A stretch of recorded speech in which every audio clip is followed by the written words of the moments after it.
WHJ-TV Channel 9 presents the Million Dollar Movie. Tonight, Peter Sellers, Romy Schneider, and Peter O'Toole. The comedy hit What's New, Pussycat will begin in a moment.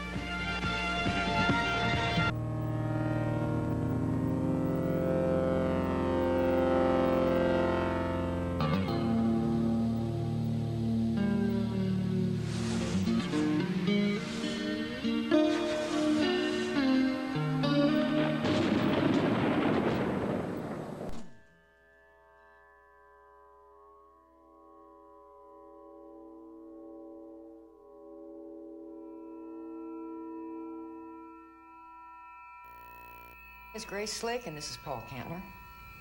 And in 1968, Paul and I were a member of the group called Jefferson Airplane, and both of us toured Europe for the first time with a band called The Doors.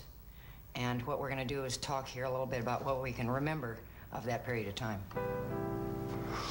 Yeah, you can remember something. I think what the Doors and the Airplane may have had in common, as other of the groups at the time, was the shift that came about, and that's from the 50s into the 60s, which is partly musical. And partly accident of history. I think the whole 60s were much more than music. And the bands, I think, as well as artists, as well as poets, as well as creators of furniture, for that matter, reflected the chaos or whatever was swirling around us. And rather than concentrating, well, we're going to write strange songs, you just wrote what came, and it was accepted. Well, there was something that went on in San Francisco and in rock and roll, the best rock and roll, that in those days in San Francisco they called it tribal. Jim was saying it was like a Dionysian experience. It was like a religious experience. It's what religion should have been. Just total joy, exaltation. And the Doors, for us, for me, were one of the few Los Angeles bands that would excite that in their audience. They were one of the precursors of both the punk, the new wave, and the current, what would you call it? Yeah. Heavy metal, perhaps, explosion.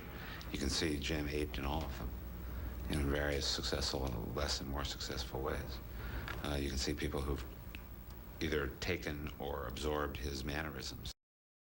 He's very much like a blues artist in some way, in a looseness. And like, you know, blues artists who used to go to the bathroom in the club playing their harmonica solo. And go in and take a dump and come back out still playing. I mean, there's that sort of, that bass, casual, forceful. There came to be a sort of a U2-like missionary zeal of carrying the fire, as it were, to the provinces. Is that we'd go out in the Doors. I talked with Morrison about this at one point. You'd go out into, and we did it. We'd go into a community. We went to Grinnell College in the middle of Iowa one year, you know, and everybody came to our show dressed in prom dresses and tuxedos. We went back a year later, and they were having nude love-ins and painted body ceremonies, and acid was just everywhere. You know, and it was that quick of a change. And going to Europe was just more carrying the same flair. Jim Morrison. That's my answer. Interesting. Yeah. He's very unique, as well as being, I mean, everybody knows he was a good-looking man. Right. But he was, if you have a room full of green people, there's one guy that's purple. He's going to be both purple and green at the same time. Mm-hmm. He has his own universe as well as communicating with you.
Say, oh, do.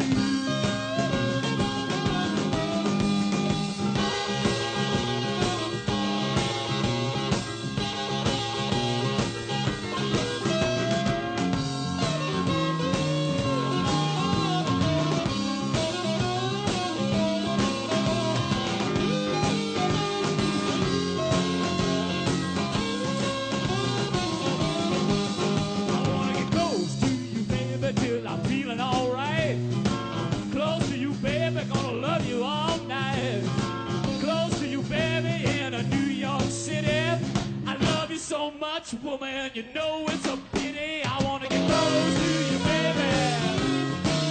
I said close to you, baby. I wanna get close to you, baby. Don't know what to say or do.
We love you and make me feel alright.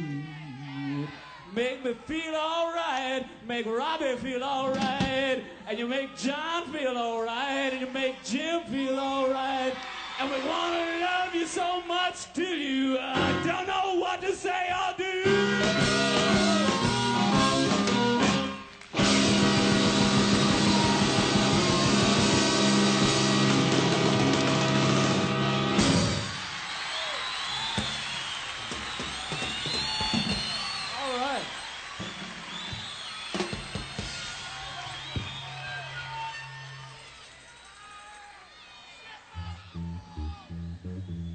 Mm-hmm.